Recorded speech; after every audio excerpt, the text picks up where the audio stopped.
Point Blank is a crime fiction podcast. It may not be suitable for all listeners. We discuss violence in all its forms. The works we reference may include period slang, which some listeners may find offensive. The hosts also have a tendency to swear.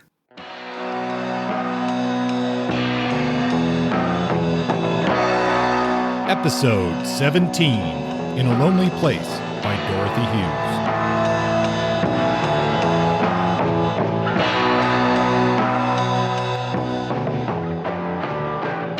Hello and welcome back to Point Blank. My name is Kurt and joining me again today is Justin. How's it going, Justin? I'm all right. How are you? Well, that remains to be seen. 2019 is already a chaotic year. Some good, some bad. We'll see how it all pans out. It's early yet, so hopefully the ship will steady. Yes, that's right. Weather the storm and enjoy the calm weather. That's the way to go. Mm-hmm. But it is exciting to be back and recording here. I must apologize. We had a little bit of a delay with the last episode. I just had a whole bunch of stuff come up, and this unfortunately fell towards the bottom. But we're going to get back on track here today with talking about In a Lonely Place by Dorothy Hughes. So, what did you think of this one, Justin? Well, I had a friend and a Point Blank listener, David Gonzalez. He recommended this book to me last year, and I had not heard of Dorothy Hughes at all at the time. This book more than met my expectations. I thought it was a lovely read. It was along the lines of what I expected Cornell Woolrich to be, but good, very good. I think I have a crush. This is hands down the best book we've read in a while, I thought. I mean, I thought it was going to be good, but I was impressed with the book. The writing is good. It's classic noir, and yet it feels fresh, even reading this, what is this, 60 some years later? Yeah. Yeah, it's what I expected to find when we went down this road into quote unquote classic noir. I wanted to find these gems that, yes.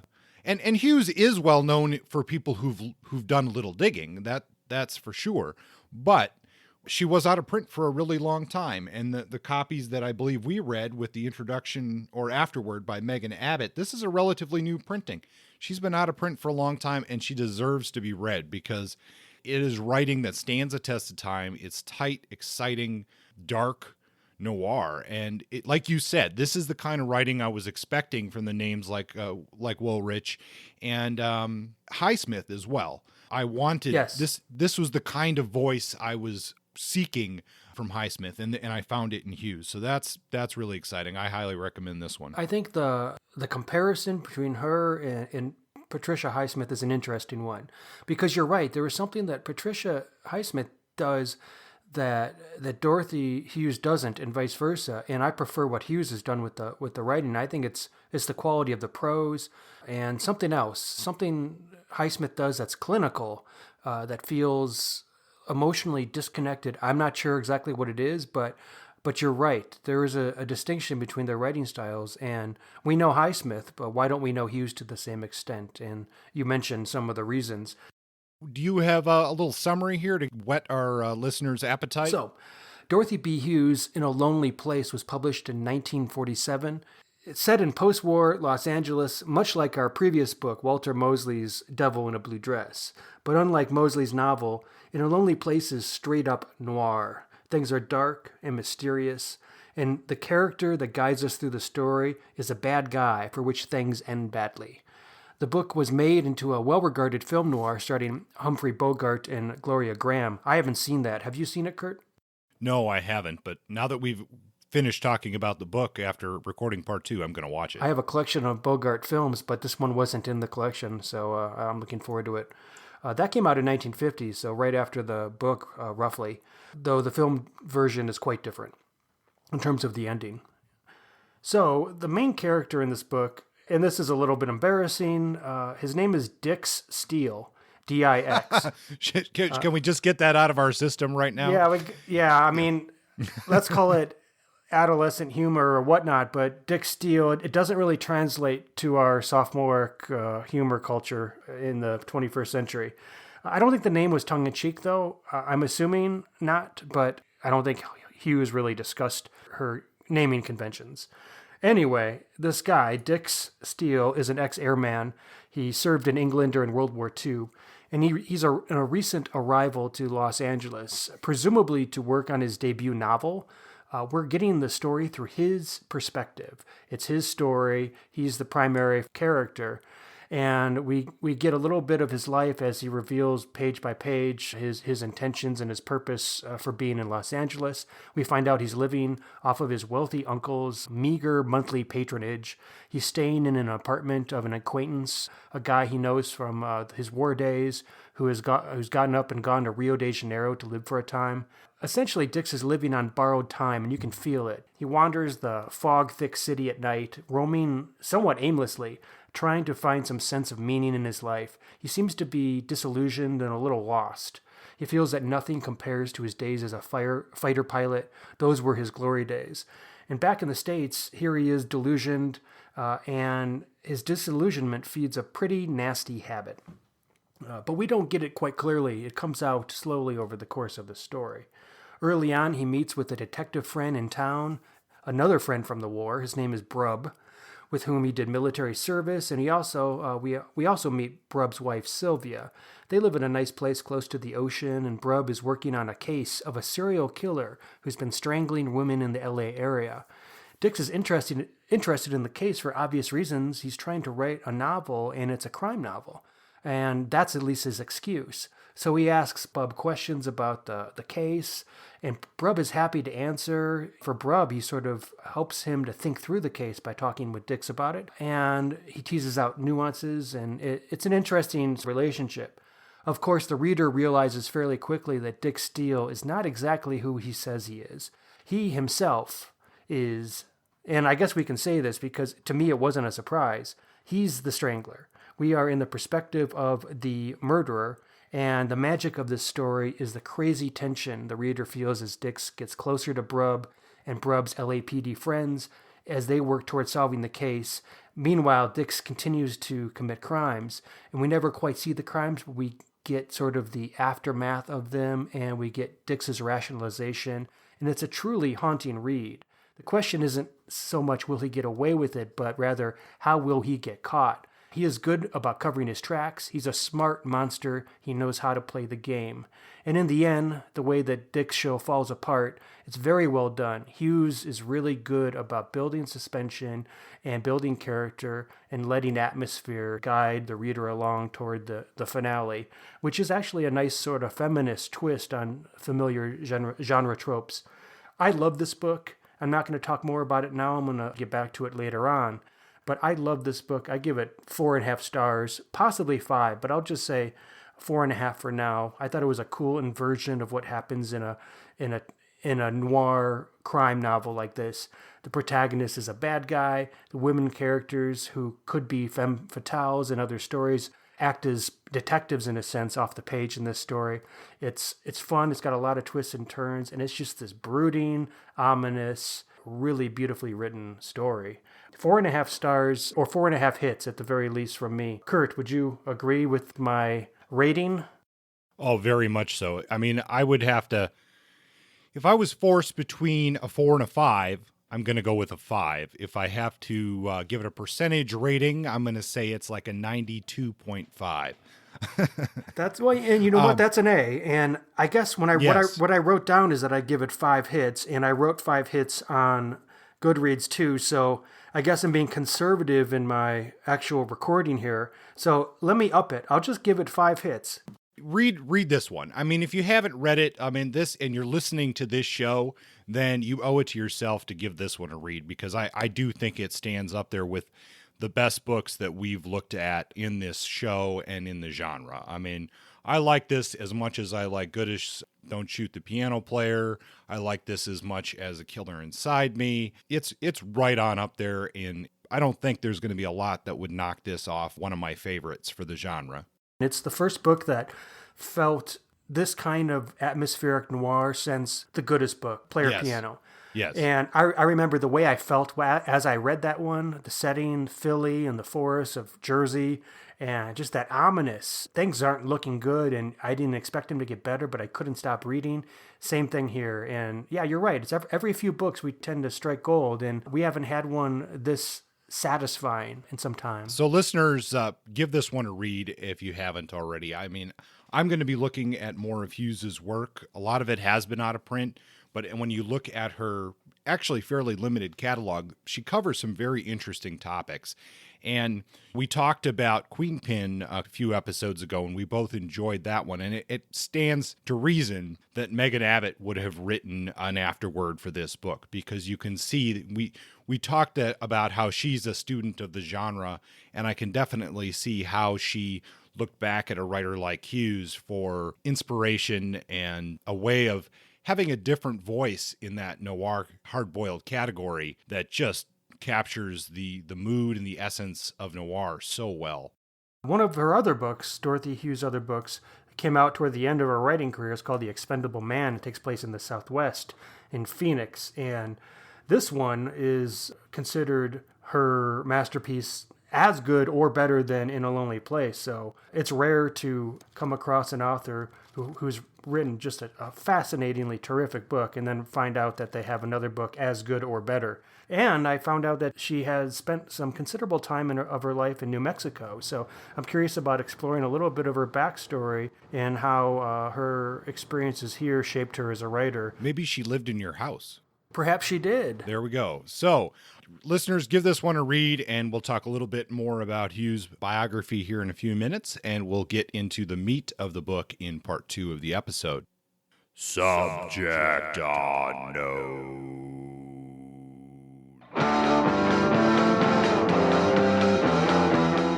All right, you're going for depth there. I think that's Yeah. as low as you've gone in the history of Point Blank. Very nice. Well, I like to mix it up a little bit. It must be the whiskey talking. Yes, I am having whiskey. How did you know?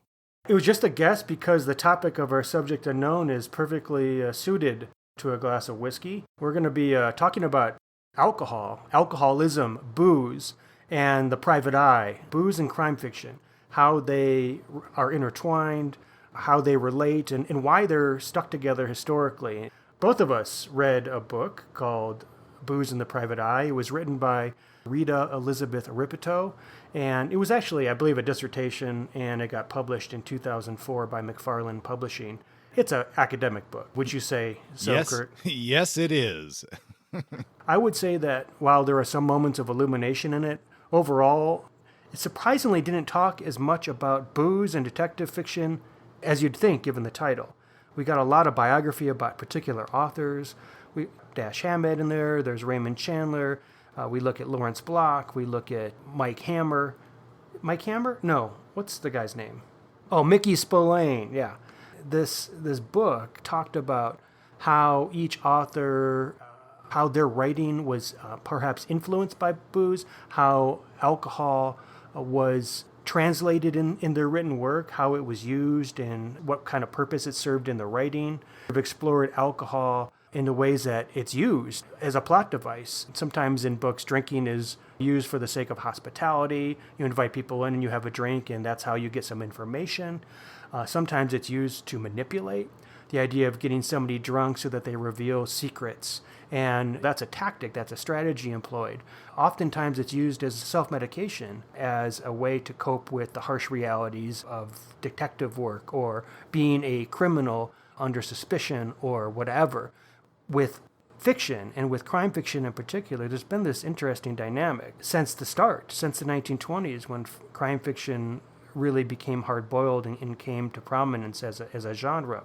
Dash Hammett, as we all know, has an interesting relationship with alcohol. The cool thing about this book, Booze and the Private Eye, is that Rita dives into each author and spends some time with them, tries to deduce how alcohol fed into their writing or what it said about them as an author. And the first chapter focused on Dash Hammett. This isn't exactly rocket science, but what she deduced is that Dash is sort of like a window. His writing was a window or a mirror into his relationship with alcohol. You could almost see how he was drinking or how he was treating alcohol in his personal life based on the writings he was doing at the time. For example, Red Harvest, she said that was about a loss of control. That book, it was all foobar. Everything was going crazy in that story. In The Dane Curse, it's about control being regained. And then in The Thin Man, everybody's drinking all the time and there's no idea of control at all. Control doesn't even matter anymore. So her argument was that he wrote of booze in a way that pretty much was mirroring his own experiences, his struggles with alcohol, because he was a heavy drinker and he would fight it. And the reality is he only wrote for 12 years, which is crazy. He started his career and wrote for 12 years and then stopped. And he was only in his middle ages when he stopped, and he never wrote again. He tried for decades to write, but the argument, or one theory, is that because of his struggles with alcohol, he could never quite get there again. One thing she said that was interesting, and I don't know if this is accurate, but she suggests that his political closetness, because she says that he was a Marxist, and we know that he had left leanings throughout his life, but he couldn't write about Marxism because it was taboo. So the closetness of his political beliefs might have fed his drinking, and he wrote for left-wing publications under pseudonyms. I found that was an interesting argument. I don't know if there's any validity to it or if it was just something she was just pulling out of her ass, so to speak. What do you think about that? That's the first I've heard of it. I feel like if there was something to back that up, I feel like that would have been in that book, The Hard-Boiled Activist. The only element of that which may hold some water is his partner, what's her first name, Hellman. There is some evidence to suggest that Hammett was influential in some of her stage productions, and there is some political commentary in her plays. So it's possible that maybe that's what she's referencing, and perhaps at the time it would have been easier to get that kind of message in a play than it would have been in a published book. Interesting thought. Who knows? I like the Dash Hammett aspect because he really got things going, and I think if you're going to ask the question, well, why is booze so connected to the genre? I think so much of it is tied to Prohibition and the fact that Hammett got started during Prohibition in the Roaring 20s, and to drink during the Prohibition was defiance. It was nonconformity. It was sort of like smoking weed in the 1970s. It was like a cool thing to do. You can thumb your nose at the law, but also be cool and hip. So there was something about that. I mean, that brings up an interesting point, because I think you're right, especially in the early days of the hard-boiled detective. We are talking about an era in which drinking was illegal, and then we're talking about the era just after that in which it became legal again. So you're right that there is in that particular time frame anyway, that there is definitely a response to how a character is going to approach alcohol is going to be a reflection of how they view law and society and government overall. What struck me when thinking about booze in particular is I think it's, and granted not everybody drinks, but I think it's safe to say that if we're going to have a drug that everybody can relate to, it's going to be alcohol. That, not everybody knows what it's, well, thankfully, not everybody knows what it's like to be high on heroin or even be around somebody who's high on heroin.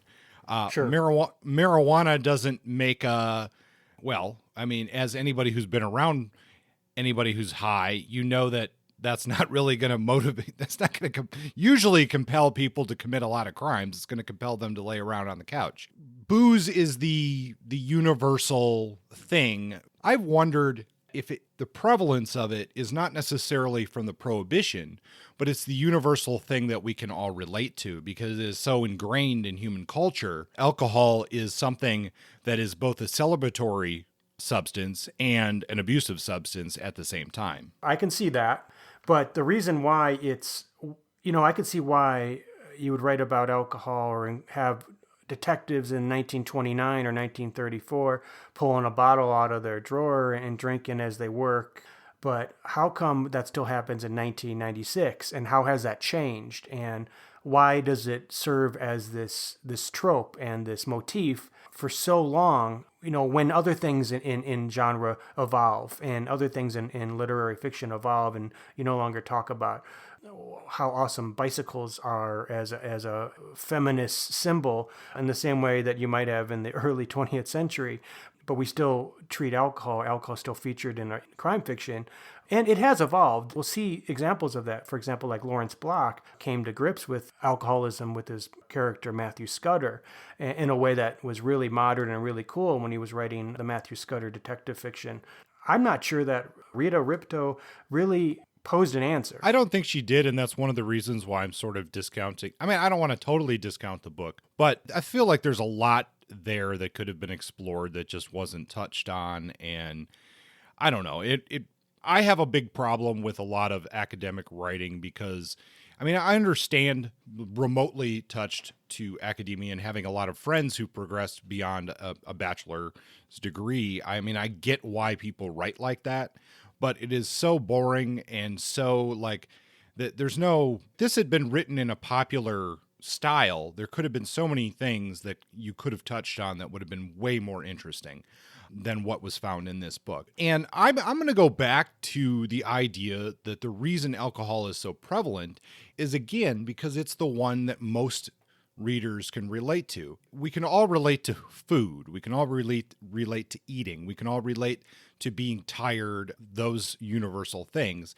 And if you're going to step back, like I said, most people, and I'm going to go out there and say most people who are reading crime fiction probably are not teetotalers. They probably have had a drink here or there. Or they're familiar with the concept. I'm not going to assume that everybody knows drinking.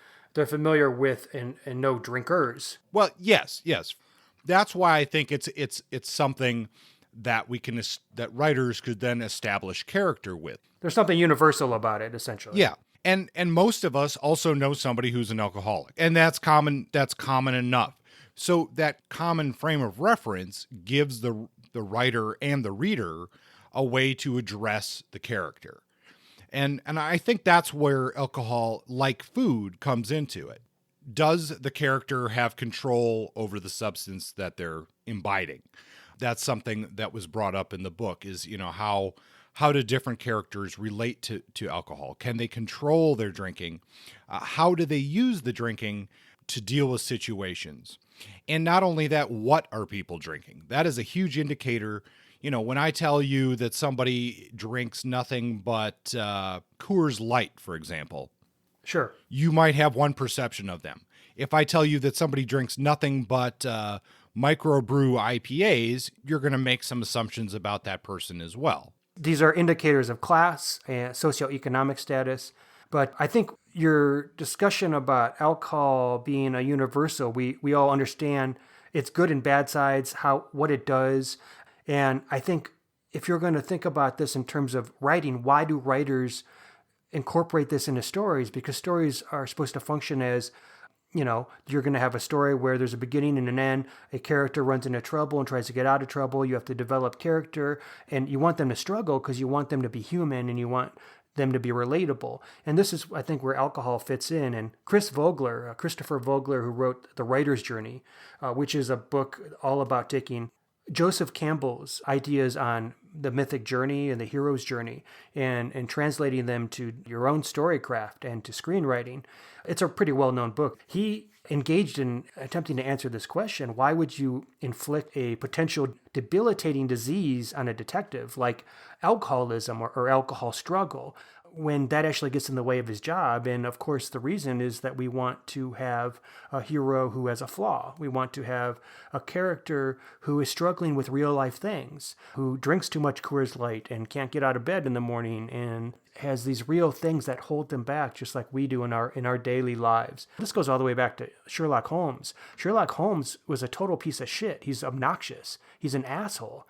But he has this terrible, debilitating addiction, which humanizes him in a sense, makes him struggle and makes him fail sometimes. And that allows us to identify with him to some extent. So he's not just essentially a space alien genius who solves stuff and treats other people like crap, because that's not going to allow us to be in touch with him. These detectives that struggle with alcohol show us a human being, and they show an arc too, because the character can go somewhere. We can see them struggle, and we can be with them wondering if they will succeed in defeating both the real foe, the enemy in the book, the antagonist, but also their inner struggle with alcohol or this whatever is haunting them.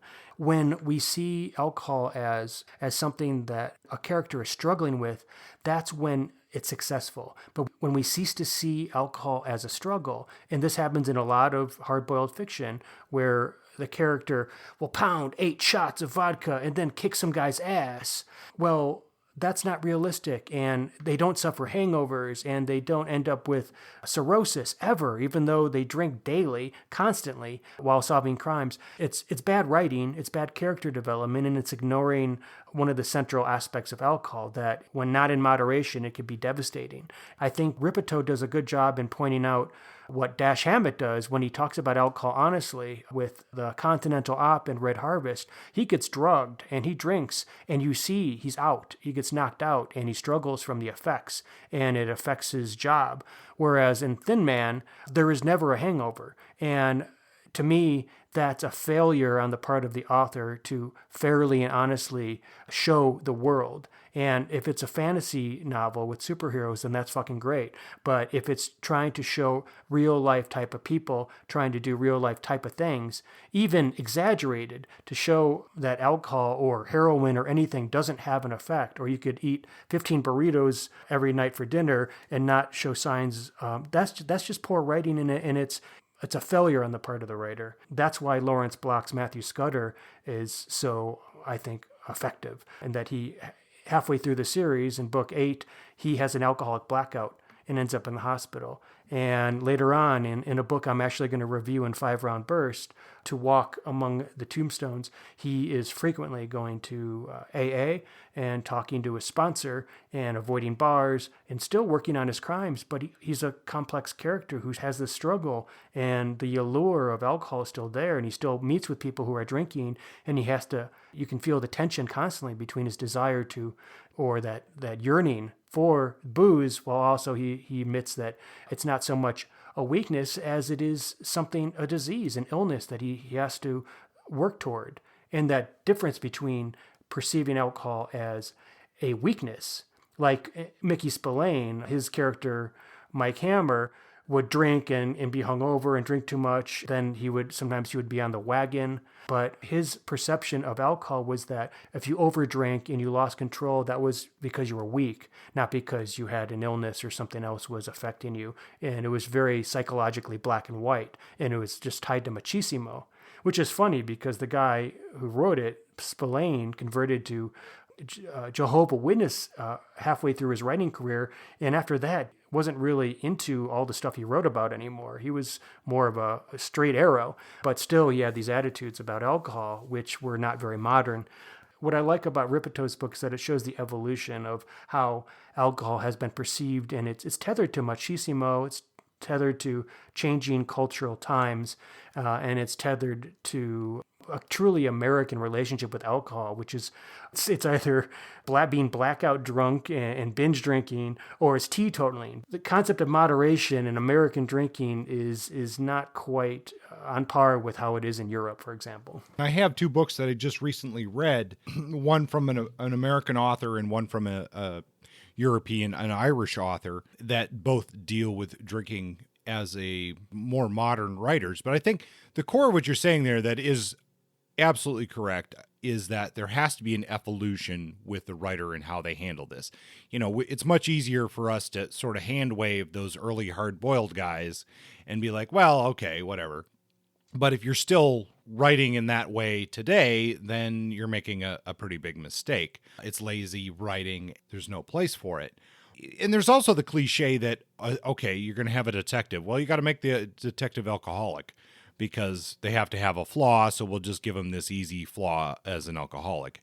And sometimes that works if it's handled well, but because it's a cliche, it has to be done very carefully today to be successful by the author. Sure. The 2 books I just recently read, and this one is actually not that new, it's from the 70s, but it's James Crumley's The Wrong Case. And this takes place in the American West, and it's in the 70s. And not to get too much into the book, the main detective is a completely degenerate alcoholic. So was his father.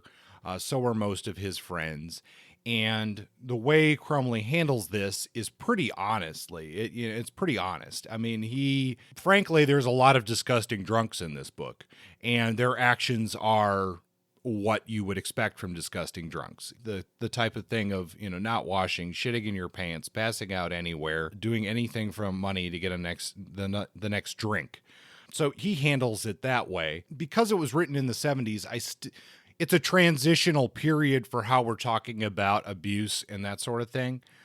But you're starting to see the door open to having a different discussion. The other one, I'm working my way through Ken Brune's Jack Taylor series. And Jack Taylor is also another degenerate alcoholic, drug addict. And he goes through periods of sobriety and abuse. And I think that Brune handles it pretty well, because not only is he talking about the general day-to-day analysis of being an addict, but he also talks about both the physical and mental ramifications on the main character, as well as how these relationships are affecting his family and friends, and how many of them, because he cannot come to terms with his abusive behavior, he basically loses relationships with people who he once found close. And I think that is an important evolution of using alcohol, or frankly any drug, as a downfall of a main character in a crime, or any novel for that matter.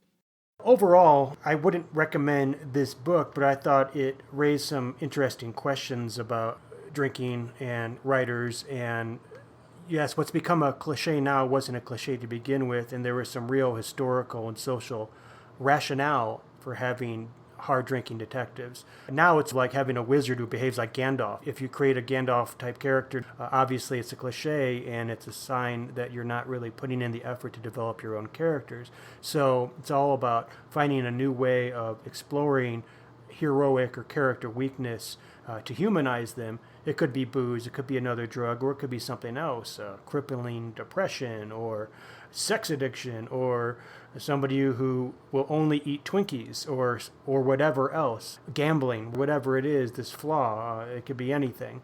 It's interesting to see it historically, because in reality, crime fiction isn't that old. We're getting damn close to the century mark. Dash Hammett was writing 90 years ago. That's when he started, and that's the frame of time we have to look and start to see and make connections between the themes and motifs that have been driving crime fiction forward. So it's fun to reflect on it, and I think it's important to do. We should keep doing this, looking at things like the femme fatale and other of the genre tropes. All right, so to give you a little more context of In a Lonely Place, we're going to talk about the biography of Dorothy Hughes for a brief amount of time today, and that's kind of the key. It's brief. There's not a lot of biographical information out there about her, and when you start doing the research, you see the same things repeated in almost every source. So it would be interesting to know a little bit more about Hughes's life, but here's what we have. So Dorothy Hughes was born in 1904 in Kansas City, Missouri. Her birth name was Dorothy Bell Flanagan, and she would live a pretty long life. She would die in Ashland, Oregon in 1993 from a stroke. Now, she would create 14 novels during the course of her career, and in 1978, she would be awarded the Grand Master Award for the Mystery Writers of America. Her education, she started with a Bachelor of Arts in Journalism from the University of Missouri, and she graduated from there in 1924. She would go on to do graduate work at the University of New Mexico and Columbia University. So that's why Justin is excited to see if there's some archives at the University of New Mexico. Have you checked, Justin, to see if those exist? Yes, I think there's some stuff. There's some stuff in the stacks or maybe in the special collections, and someday I'm going to go on a pilgrimage and explore what we have of her work here. All right. So what's your local paper there these days? The Albuquerque Journal. Okay, I think that's still the same one that she wrote mystery fiction reviews for back in the day. She would also write a number of other reviews for couple of publications across the country, and these were significant enough that in 1950 she would receive an Edgar Award for her reviews of mystery fiction. Her publication history starts with a book of poetry in 1931, and that's called Dark Certainty. And if that doesn't, if that's not a little bit foreboding about the books that she would go on to write, I don't know what is. But her first novel, it comes out in 1941, and that's The So Blue Marble. And it has something to do with somebody going after a historic marble that supposedly has some kind of magical powers. In 1942, she releases The Fallen Sparrow. That would be made into a film. And that follows an American veteran of the Spanish Civil War who was captured by the fascists and tortured, and he comes back to the United States to have to deal with some spies. And I think that's going to be on my reading list. Totally. And then she writes Ride the Pink Horse in 1946. That is also made into a film. She'd have 3 of her books made into films. That one's also supposed to be a very good book. And in 1947, In a Lonely Place comes out, also made into a film. She would go on to write 14 novels and then an additional nonfiction book about Earl Stanley Gardner, The Case of the Real Perry Mason. Then she is awarded that Grandmaster Award in 1978. During the time that she was being published, she was considered to be a popular author. I'm sure it helps that all of those books were made into films relatively shortly after their publication. And we just don't get a lot about Dorothy Hughes's life. Even on her bios online, it was difficult to find out who she was married to or how many kids she had. And she basically stops writing in 1952 to deal with her family. She had a mother who was ill. Her own children were of the age of having their children. And she stops writing to basically fall into that role of being a mother. As Justin said, what was the name of that book that you mentioned was considered her masterpiece? The Expendable Man, and that was toward the end of her writing. Yeah, so a 10-year gap between novels there, and that is the last novel that she would write, other than that non-fictional piece about Earl Stanley Gardner. That's really all we know about Dorothy Hughes. There isn't a ton of material, as I said, which is quite fascinating for an author who was popular at the time and seemed to have a lot of literary success in the 40s and the 50s. She managed to keep quite the low profile despite her success, and her success was real. I mean, to have several films made from your work within years of publishing, that's no small feat. So I would love to see a biography of her written someday. Maybe Megan Abbott will write it. Maybe you will write it, Kurt. I did find in the University of New Mexico archives, if I go to one of their centers, Center for Southwest Research, there's a collection of oral history tapes recording Dorothy Hughes' voice, telling her history. Well, there's a couple dozen tapes. Well, then you should write it. If maybe I should. I need what do I need? I need a patron. I need a patron. And then I'll quit my job and I will write Dorothy Hughes biography. So if there's any listeners out there who wants to fund my experience developing this biography, get in touch with us. She wrote when she was doing the crime writing reviews, she was writing for the Albuquerque Tribune. That's what it was at the time. I'm not sure if that's a different newspaper altogether. I have a feeling that it is. Oh, okay. She wrote a biography of the University of New Mexico, too, where I work. And I keep trying to find the biography. I'm not sure if she was contracted to write it or if it was part of her graduate school work or what, because like you said, there's not that much information about her.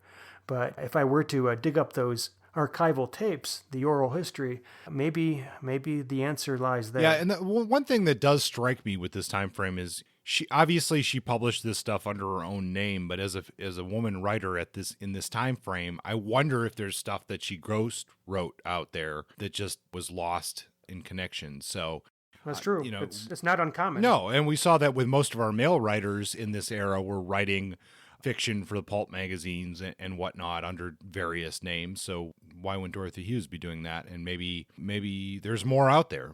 If any of our listeners know that, please let us know. I couldn't find any of that in our initial research.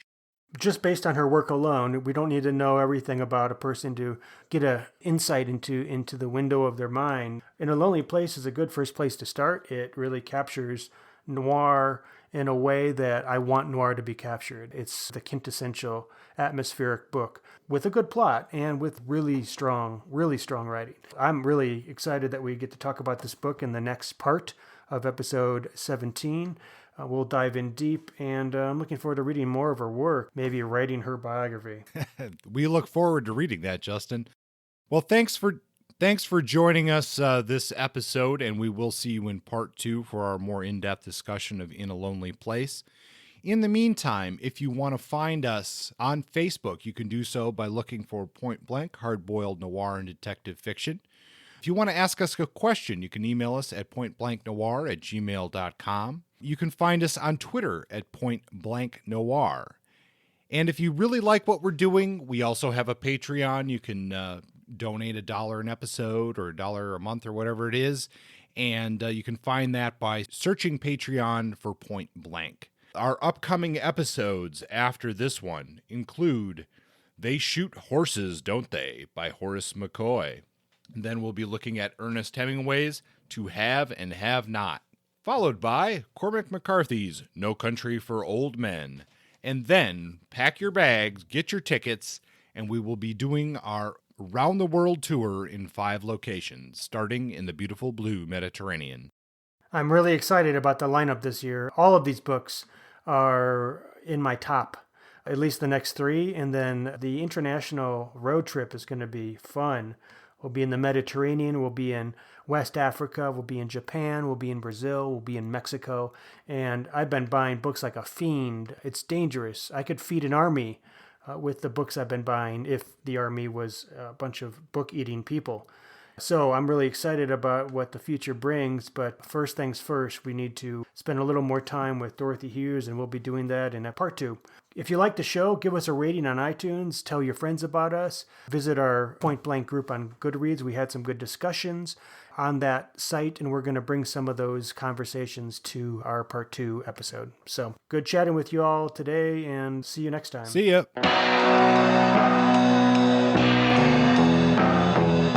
Point Blank is under a Creative Commons license. Music is by Justin. Copywritten works are property of their respective holders.